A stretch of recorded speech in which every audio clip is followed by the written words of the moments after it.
В 1933 году на территории Карагандинского ИТЛ работала археологическая экспедиция под руководством профессора Рыкова Павла Сергеевича. Вот что о самой работе экспедиции было отмечено в общелагерной газете «Путевка». Советский Союз, несмотря на его обширные территории, изучен достаточно хорошо, хотя еще и остались места неисследованные, откуда в руки историка-археолога не попадалось никаких сведений о древних памятниках быта и хозяйства. И главным образом не производились археологические разведки и раскопки.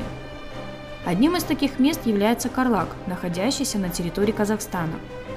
Кроме того, в Карлаге идет важное и обширное строительство совхозов, что приводит иногда при незнании древних остатков жизни к их порче.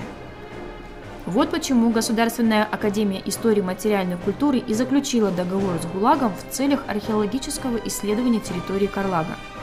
В задачи экспедиции входит не только полевое обследование и отметка находимых древних памятников, но и их раскопка в целях сохранения наиболее важных в научном отношении памятников, а также предметов материальной культуры, подвергающихся опасности возможной порчи вследствие строительных работ в Карлаге. Результаты произведенных исследований будут напечатаны не только в научных изданиях, но и отображены в музее учебного комбината в Долинском. Научный состав экспедиции надеется, что все живущие в Карлаге окажут ей необходимое содействие в работе, как уже было сделано со стороны высшей администрации лагеря. Особенным долгом экспедиция считает принести благодарность начальнику Карлага, товарищу Линину, благодаря заботам которого получают условия для своей работы. Выполнение народно-хозяйственного плана социалистического строительства, поскольку оно касается Карлага, теперь сопровождается выполнением и другой стороны – изучения истории человечества, жившего в отдельной эпохе.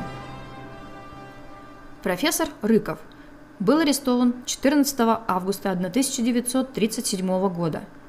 24 января 1938 года в выездной сессии в Саратове был осужден на 10 лет лагерей. Умер во Владлаге. Рыков был реабилитирован посмертно в 1956 году.